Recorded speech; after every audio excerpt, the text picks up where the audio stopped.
السلام عليكم ورحمة الله وبركاته. أهلا وسهلا، يا مرحبا. معكم القسنطيني الأعشاب. هاي القضية الله يبارك زيمه. خلطة السعال هذه مليحة للقراجم، للسعلة، للزضرة وللصدر عموما. الجماعة اللي تعطس، الجماعة اللي تسعل، اللي راح لها الذوق، ما شاء الله. المكونات تاعها مكونات طبيعية ما شاء الله.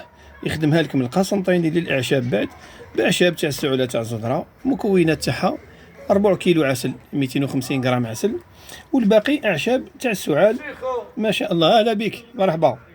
السعر تاعها راهو في متناول الجميع، راهي فيزيتا تاع طبيب. فيزيتا تاع طبيب تساوي 200,000. حنا نحسبوها لكم هذه 200,000 تقوي المناعه وتنفعك الله يبارك ما شاء الله، خير من الفيزيتا تاع طبيب. وسامحونا الاطباء، نورمال، هذه هي الحياه. ساعات تدي انت فيزيتا، ساعات نديها انايا وهي رايحه وخلاص.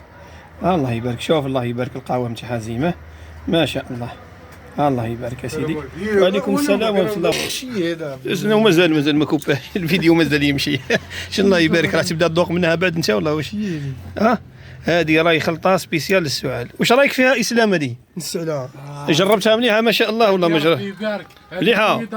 شربت منها. داها ما في قداه.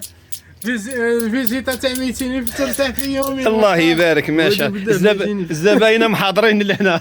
اعطيني نجرب يا خويا، الا كان صلحتي يا خويا. شوف الله يبارك القوام تاعها ما شاء الله. المهم المحل تاعنا رانا في قسنطينه في النوفال في الإيفي 14. اللي يحب يجي يا خويا مرحبا، اهلا وسهلا بالجميع. هكذا خلصنا قاضي، خلاص. السلام عليكم.